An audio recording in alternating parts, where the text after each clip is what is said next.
रमन और सोहन की है। दोनों बचपन के दोस्त थे और एक ही गांव में रहते थे।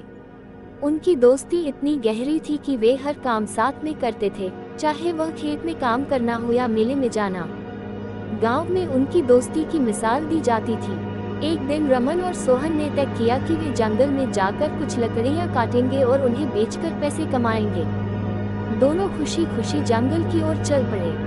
रास्ते में रमन को याद आया कि उनकी माँ ने कहा था कि जंगल में जंगली जानवर भी हो सकते हैं, इसलिए सावधानी बरतनी चाहिए। सोहन ने कहा, तुम चिंता मत करो, हम दोनों साथ हैं और कुछ भी हो जाए, मैं तुम्हारा साथ कभी नहीं छोड़ूंगा।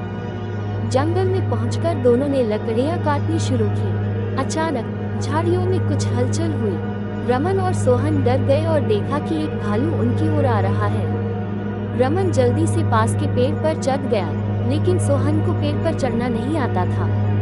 वह जमीन पर खड़ा था और उसकी हालत खराब हो रही थी। सोहन ने सुना था कि भालू मरे हुए लोगों को नहीं खाता, तो उसने तुरंत अपने शरीर को जमीन पर लिटा दिया और सांस रोक ली, जैसे वह मर चुका हो।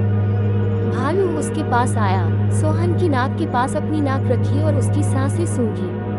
कुछ देर बाद भालू ने सोहन को छोड़ दिया और चला गया। रमन पेड़ से नीचे उतर आया और हंसते हुए सोहन से पूछा, अरे भाई, वो भालू तुम्हारे कान में क्या कह रहा था? सोहन ने गंभीरता से जवाब दिया, भालू ने कहा कि सच्चा दोस्त वही होता है जो मुसीबत के समय तुम्हारा साथ न छोड़े। रमन ने शर्मिंदा होकर सोहन से माफी मांगी और कहा कि उसने डर के कारण ऐसा किया। सोहन ने उसे माफ कर दिया, लेकिन उसके दिल में रमन के प्रति विश्वास कमजोर हो गया। इस कहानी से यह सीख मिलती है कि सच्ची दोस्ती की परख मुश्किल समय में ही होती है। सच्चा दोस्त वही होता है जो हर परिस्थिति में आपका साथ दे।